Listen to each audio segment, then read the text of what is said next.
دوستو flying T V میں خوش آمدید۔ دوستو جبرالٹر یہ وہی جگہ ہے جہاں سے طارق بن زیاد نے یورپ پر حملہ کر کے یورپ کے ایک نئے سنہری دور کا آغاز کیا۔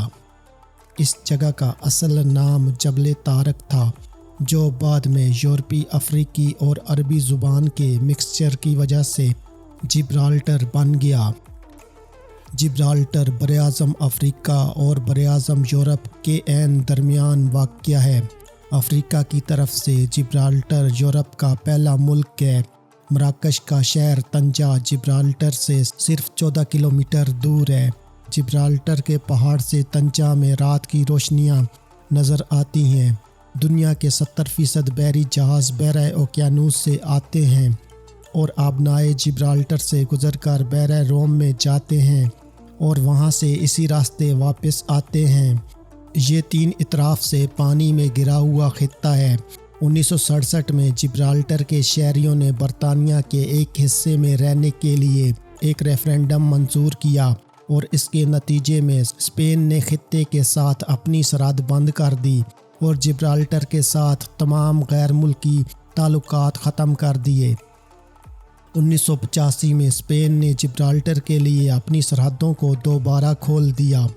موجودہ جبرالٹر برطانیہ کا ایک خود مختار علاقہ ہے۔ اس کے چھوٹے سائز کے باوجود جبرالٹر ایک مضبوط اور آزاد معیشت ہے، جو بنیادی طور پر فنانس، شپنگ، غیر ملکی بینکنگ اور سیاحت پر مبنی ہے۔ جہاز سازی اور تمباکو جبرالٹر کی بڑی صنعتیں ہیں۔ یہاں پر زراعت کا کوئی وجود نہیں۔ شہر کے 2 حصے ہیں، پہاڑ اور زمین۔ پہاڑ بھی 2 ہیں، ایک زیادہ بلند ہے اور دوسرا نسبتاً کم بلند۔ دونوں پہاڑوں کے درمیان اونچے درخت اور جھاڑیاں ہیں۔ یہ جھاڑیاں اور درخت پہاڑوں کو آپس میں ملاتی ہیں۔ آپ اگر دور سے جبرالٹر کے پہاڑوں کو دیکھیں تو یہ آپ کو بحری جہاز محسوس ہوں گے۔ زمینی علاقے گرم ساحلوں پر مشتمل ہیں۔ زمین کا نصف سے زائد حصہ سمندر میں مٹی اور پتھر ڈال کر مصنوعی طور پر بنایا گیا ہے۔ شہر کی زیادہ تر رہائشی عمارتیں، دفاتر اور شاپنگ سینٹر اس مصنوعی زمین پر قائم ہیں۔ شہر یا ملک کا کل رقبہ 6 مربع کلومیٹر پر مشتمل ہے۔ اس ملک پر برطانیہ کا قبضہ ہے۔ یہاں کی سرکاری زبان انگریزی اور کرنسی پاؤنڈ ہے۔ جبرالٹر میں داخلے کے لیے برطانیہ کا ویزا ضروری ہے۔ تاہم اگر آپ یورپی شہریت رکھتے ہیں یا آپ کے پاس اسپین سمیت یورپ کے کسی ملک کا پاسپورٹ موجود ہے تو آپ کو بارڈر پر انٹری مل سکتی ہے۔ اسپین کے آخری شہر لالینا میں جبرالٹر میں داخلے کے لیے قطار لگ جاتی ہے۔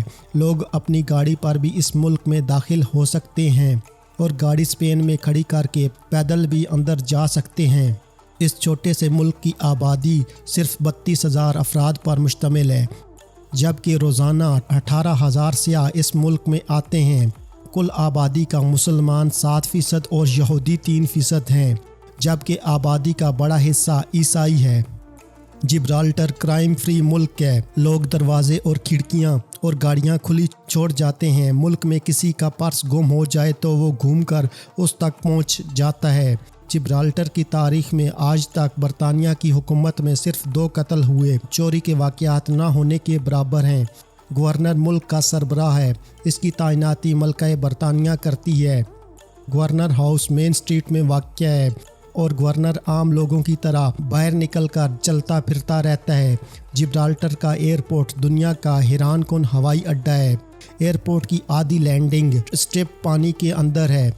یہ حصہ سمندر میں پتھر اور مٹی ڈال کر تعمیر کیا گیا، باقی حصہ خشکی پر قائم ہے، لیکن ان دونوں کے درمیان ملک کی مرکزی سڑک ہے۔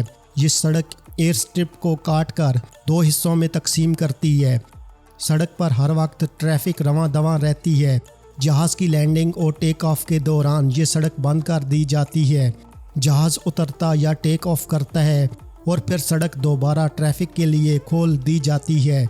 جہاز کی لینڈنگ کے لیے خصوصی مہارت درکار ہوتی ہے، کیونکہ یہ 1 سیکنڈ کی غلطی سے جہاز سیدھا پانی میں جا سکتا ہے۔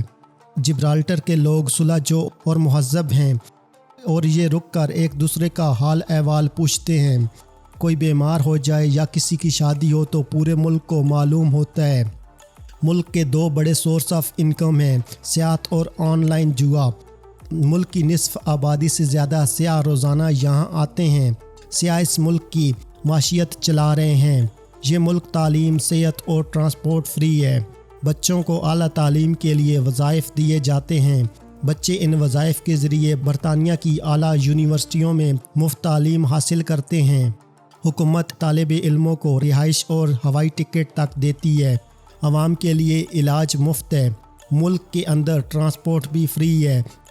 جہاں طارق بن زیاد اترا تھا اور اس نے اپنی کشتیاں جلائی تھیں، اب یہ ایک چھوٹا سا ساحلی علاقہ ہے۔ اسلام کے اس عظیم مجاہد نے اپنی کشتیاں بھی یہیں جلائی تھیں۔ طارق بن زیاد نے وہاں ایک چھوٹی سی مسجد بھی بنائی تھی، لیکن وہ مسجد اب ختم ہو چکی ہے۔ تاہم سعودی عرب نے وہاں سفید رنگ کی ایک خوبصورت سی مسجد تعمیر کی ہے۔ یہ مسجد ساحل اور جبرالٹر کی سبز پہاڑیوں کے درمیان واقع ہے اور یہ ماحول کو خوبصورت بھی بناتی ہے۔ جبرالٹر کی اصل اٹریکشن اس کی دونوں پہاڑیاں ہیں۔ یہ چونے کے پتھر کی پہاڑیاں ہیں۔ پہاڑیوں پر دیکھنے کی 4 چیزیں ہیں۔ پہلی چیز اس کے غار ہیں۔ پہاڑ کے اندر 52 کلومیٹر لمبے 140 غار ہیں۔ یہ غار جبرالٹر کی چھاؤنیاں ہیں۔ غار میں گولہ بارود بھی ہے اور فوجی جوانوں کی رہائش گاہیں بھی۔ غاروں کا فوجی استعمال 1779 سے 1783 کے درمیان شروع ہوا۔ اس دور میں یورپ کے بڑے ملکوں نے جبرالٹر پر قبضے کے لیے اس کا محاصرہ کیا۔ اس وقت دشمنوں کی 33,000 افواج نے جزیرے کو گھیر لیا تھا، جبکہ اس وقت اس ملک کی آبادی صرف 7,000 افراد پر مشتمل تھی۔ یہ لوگ پہاڑوں پر چڑھ گئے۔ پہاڑوں کے اندر پہلے سے غار موجود تھے۔ جبرالٹر کے لوگوں نے ان پہاڑوں کو وسیع کیا، ان کے دہانوں پر توپیں لگائیں اور وہاں سے دشمنوں پر گولہ باری شروع کر دی۔ یہ ایک حیران کن تکنیک تھی۔ دشمن نے 4 سال اس کا محاصرہ کیے رکھا، لیکن وہ کوشش کے باوجود جبرالٹر پر قبضہ نہ کر سکے۔ وہ دن ہے اور آج کا دن۔ یہ غاریں جبرالٹر کا پینٹاگون کہلاتی ہیں۔ پہاڑوں میں دیکھنے والی دوسری اس کی 100 ٹن کی 2 بڑی توپیں ہیں۔ یہ توپیں دونوں پہاڑوں پر نصب ہیں۔ ایک توپ کا رخ مراکش کی طرف ہے اور دوسری اسپین کو فوکس کیے ہے۔ یہ توپیں 10 کلومیٹر تک مار کر سکتی ہیں اور یہ ملک کا سب سے بڑا دفاع ہیں۔ طارق بن زیاد نے اپنے زمانے میں سمندر کی صورتحال کا جائزہ لینے کے لیے پہاڑ کی اترائی پر چھوٹا سا قلعہ تعمیر کیا تھا۔ وہ قلعہ وقت کے ہاتھوں ختم ہو گیا۔ 14ویں صدی عیسوی کے مراکش کے حکمرانوں نے بعد ازاں انہی بنیادوں پر نیا قلعہ تعمیر کیا۔ یہ قلعہ آج تک قائم ہے اور یہ مورش قلعہ کہلاتا ہے۔ اسپین کے لوگ مسلمانوں کو مراکش کی نسبت سے موریا یا مورش کہتے تھے۔ پہاڑ کے شروع میں یونانی دیوتا ہرکولس کا ایک ستون بھی موجود ہے۔ جبرالٹر میں پورے یورپ کے مقابلے میں پیٹرول سستا ہے۔ حکومت نے حکمت عملی کے تحت پیٹرول سستا کیا۔ پیٹرول سستا ہونے کی وجہ سے بحری جہاز جبرالٹر سے روزانہ لاکھوں ٹن پیٹرول خریدتے ہیں۔ حکومت پیٹرول سے کوئی منافع نہیں کماتی، لیکن یہ جہازوں کی پارکنگ فیس اور محصول کی مد میں اربوں روپے سالانہ کما لیتے ہیں اور یہ رقم بعد ازاں عوام کی بہبود پر خرچ ہوتی ہے۔ اس علاقے کے 2 اہم سیاحتی مقام جبرالٹر اور الجسراس ہیں۔ یہاں انسانی سمگلروں کے اپنے علاقے ہیں اور منشیات کا دھندا کرنے والی غیر قانونی سرگرمیوں کا سلسلہ بھی جاری ہے۔ ان سمگلروں کی کارروائیوں کی روک تھام کے لیے کوسٹ گارڈز اور ہیلی کاپٹرز بھی موجود ہیں۔ ہسپانیہ نے لا لینیا کی سیکیورٹی کے لیے اس علاقے میں 400 پولیس اہلکار تعینات کر رکھے ہیں۔ اس علاقے کو 180 سال قبل 1842 میں ہی برطانوی شہر کا درجہ دے دیا گیا تھا۔ جبرالٹر ایک برطانوی بیرون ملک علاقہ ہے جو آئیبیرین جزائر اور اسپین کے جنوب میں واقع ہے۔ برطانیہ نے 1713 کے بعد علاقے کو کنٹرول کر رکھا ہے، لیکن اسپین بھی اس علاقے پر حاکمیت کا دعویٰ کرتا ہے۔ آثار قدیمہ کے ثبوت سے پتہ چلتا ہے کہ یہاں پر انسانی آبادکاری 1,28,000 سال پہلے کی ہے۔ کارتھیجین اور رومیوں نے بھی علاقے میں بستیوں کو قائم کیا۔ 711 عیسوی میں آئیبیرین جزائر کی اسلامی فتح شروع ہوئی۔ 1501 میں یہ جزیرہ ہسپانیہ کے کنٹرول میں چلا گیا۔ 1704 میں جبرالٹر کو برطانیہ کی ڈچ فورس نے ہسپانیہ سے چھین لیا۔ 1779 سے 1783 تک جبرالٹر کے محاصرے کے بعد جبرالٹر واپس لینے کی کوشش کی گئی مگر اسپین ناکام ہوا۔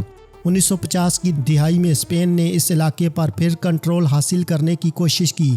جبرالٹر ہلکے پھلکے اور گرم موسم گرما کے ساتھ بحر روم کی آب و ہوا پر مشتمل ہے۔ یہاں پر سالانہ تقریباً 30 انچ تک بارش ریکارڈ کی جاتی ہے۔ دوستو، آج کی میری یہ ویڈیو یورپ کے ایک چھوٹے سے ملک جبرالٹر کے بارے میں تھی۔ امید ہے کہ آپ کو یہ ویڈیو پسند آئی ہوگی۔ اس ویڈیو کو اپنے دوستوں کے ساتھ فیس بک، ٹویٹر اور واٹس ایپ پر شیئر کرنے کے علاوہ چینل پر نئے آنے والے سبھی دوستوں سے گزارش ہے کہ وہ یوٹیوب پر ہمارا channel flying T V subscribe کر لیں اور ساتھ دیا گیا گھنٹی کا بٹن دبا دیں تاکہ آپ کو ہماری آنے والی تمام ویڈیوز کے نوٹیفیکیشن ملتے رہیں۔ شکریہ۔